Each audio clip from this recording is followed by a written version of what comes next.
Welcome back to our channel, folks, where we dig into the past to get ready for whatever the future throws at us. Today, we're hopping a freight train back to the 1930s, straight into the heart of the Great Depression. Imagine yourself as a hobo, riding the rails, with nothing but the clothes on your back and a handful of essential items. We're about to break down the 9 essential items that kept these Depression-era nomads alive and kicking. And trust me, there's a lot we can learn from their make-do-with-less mentality, no matter what's going on in the world today. Let's kick things off with the most iconic symbol of a hobo, the Bindle. This simple yet profound piece of gear was more than just a makeshift bag. This wasn't just some fancy word for a bag on a stick, it was a lifeline, a portable home, and a symbol of freedom and resilience. No sir, this was a hobo's entire life wrapped up in a carefully tied piece of cloth. Every item inside was chosen with care and necessity. We're talking about a change of clothes if they were lucky, something to keep them warm during cold nights or dry during unexpected rain, a worn-out tarp for shelter, providing a makeshift roof over their heads when they found a place to rest. Maybe a precious family photo tucked away for a little slice of hope, a reminder of loved ones in better times, and holding it all together, a sturdy stick, perfect for keeping that bindle slung over a shoulder while hopping on a moving train or fending off a stray dog. This stick was more than just a tool, it was a companion on their journey. These folks were constantly on the move, following the work, the weather, or just the open road. Their routes were well known among the hobo community, a network of paths leading to potential opportunities. Every ounce counted, and a bulky suitcase just wouldn't cut it. The bindle was a practical solution, allowing them to travel light and fast. The bindle was a testament to their minimalist lifestyle, a physical reminder to only carry what you could carry, both literally and figuratively. It was about survival, but also about freedom from material burdens. So next time you're packing for a trip, remember the hobo and his bindle? Embrace the simplicity and the wisdom of carrying only what you truly need. It's a lesson in resilience and resourcefulness that transcends time. We'll move on to our next essential item, the pocket knife.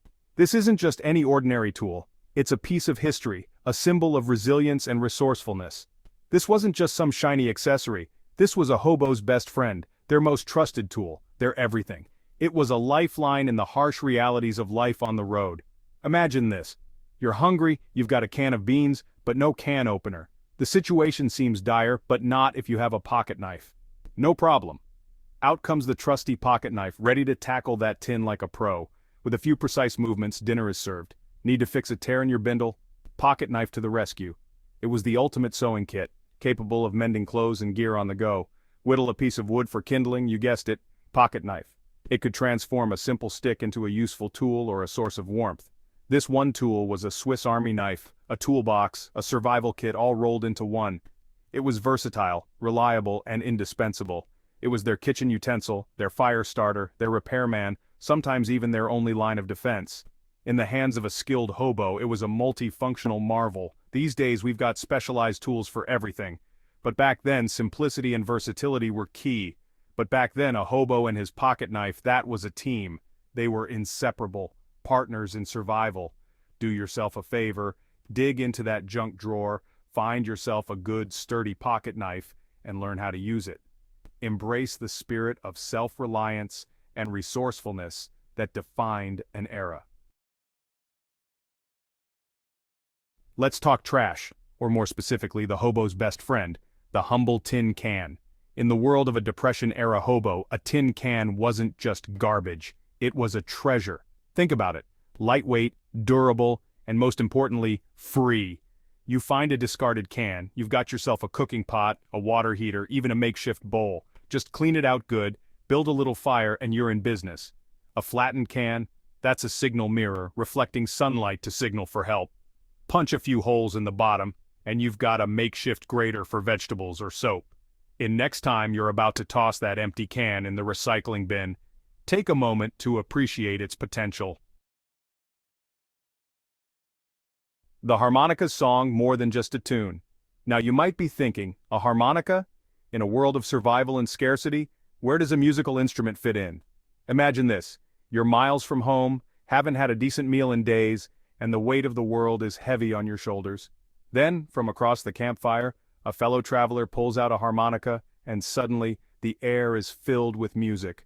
A mournful blues, a jaunty jig, a familiar tune that reminds you of better times. It was a way to connect with others, to share stories and emotions without words. Hobos were known to busk for spare change, their music bringing a moment of joy to passers-by in exchange for a few pennies or a bite to eat. When you hear the soulful sound of a harmonica, remember the hobo and the power of music. Sturdy boots, a hobo's foundation. Now, let's talk about a hobo's best friend, and I mean besides the pocket knife, a good sturdy pair of boots. You see, in the 1930s, walking wasn't just a hobby, it was a way of life. These folks covered serious ground, hopping trains, following the harvest, always searching for their next opportunity. A good pair of boots was more than just footwear, it was a matter of survival. We're talking about boots that had to withstand scorching desert heat, freezing mountain passes, and everything in between. A hobo would take pride in his boots, patching them up with whatever he could find, scraps of leather, old tire treads, even cardboard. Because they knew if their boots failed, their journey was over. So, take a look down at your own feet. Are your shoes up for the challenge? The spark of life, fire, starting essentials. The one element that separates us from the wilderness, fire. Fire has been a cornerstone of human civilization for thousands of years. And for a hobo riding the rails during the Great Depression, fire wasn't just about comfort, it was about survival. It was their lifeline in a world that had turned its back on them. They relied on something much smaller, but infinitely more valuable, fire-starting materials. We're talking about matches, flint and steel, and sometimes even a magnifying glass if they were lucky enough to have one. Maybe even a magnifying glass if they were lucky. These tools were their most prized possessions. These tiny tools meant the difference between a hot meal and a cold night, between a warm, dry shelter and freezing in the elements. Fire was their shield against the harsh realities of life on the road, a dry shelter and freezing in the elements. The ability to create fire was a skill that could mean the difference between life and death. A hobo would guard these items with his life because he knew that with a simple spark, he could transform his situation. Fire was not just a tool, it was a symbol of hope and resilience. Even today, the ability to start a fire is one of the most essential survival skills you can have. In the wilderness, it can provide warmth, protection, and the means to cook food. You must learn how to start a fire without relying on lighters and modern conveniences. Mastering this skill can make all the difference in a survival situation, just as it did for those hobos long ago. The railroad map, a hobo's roadmap to opportunity. You're a hobo in the 1930s, crisscrossing the country on a network of steel rails. But you're not just hopping on any train that comes along, you're relying on a secret weapon, the railroad map or timetable. This wasn't just a piece of paper, it was a hobo's lifeline, their guide to opportunity, their key to navigating the vast American landscape. These maps, often drawn by hand and shared among fellow travelers, held the secrets to the rails. They showed which lines went where, the location of potential work, the best places to catch a ride, and even warnings about dangerous yards or unfriendly railroad bulls. Even today, the ability to plan, to gather information and use it to our advantage is essential. The simple spoon, a symbol of resourcefulness. Now this one might seem like a no-brainer, but trust me, in the world of a 1930s hobo, even a simple spoon was a symbol of resourcefulness and ingenuity. Forget your fancy silverware sets. These folks relied on a single durable metal spoon or fork for almost everything. It was their eating utensil, their cooking tool, their fire poker, even their digging implement in a pinch. A hobo worth his salt could make that spoon do things you wouldn't believe. They understood that every item had multiple uses, and they were masters at adapting to whatever situation they faced.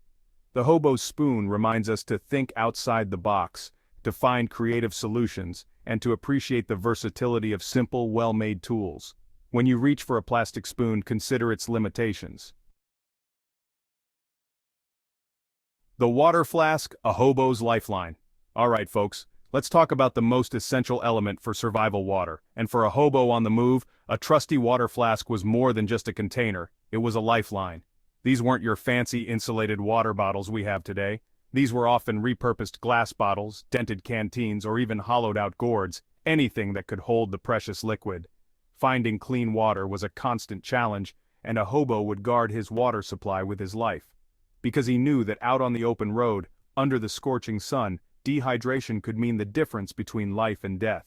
So, invest in a good, reusable water bottle and make it a habit to carry it with you everywhere you go. Lessons from the rails: embracing hobo resourcefulness. As we've seen, the life of a 1930s hobo wasn't glamorous, but it was full of ingenuity and resilience. These folks navigated the toughest of times with nothing but their wits and a handful of essential items. They were masters of making do, of finding opportunity where others saw only hardship. So, as we step off this train ride through history, let's carry the hobo spirit with us. Stay curious, my friends, and keep exploring.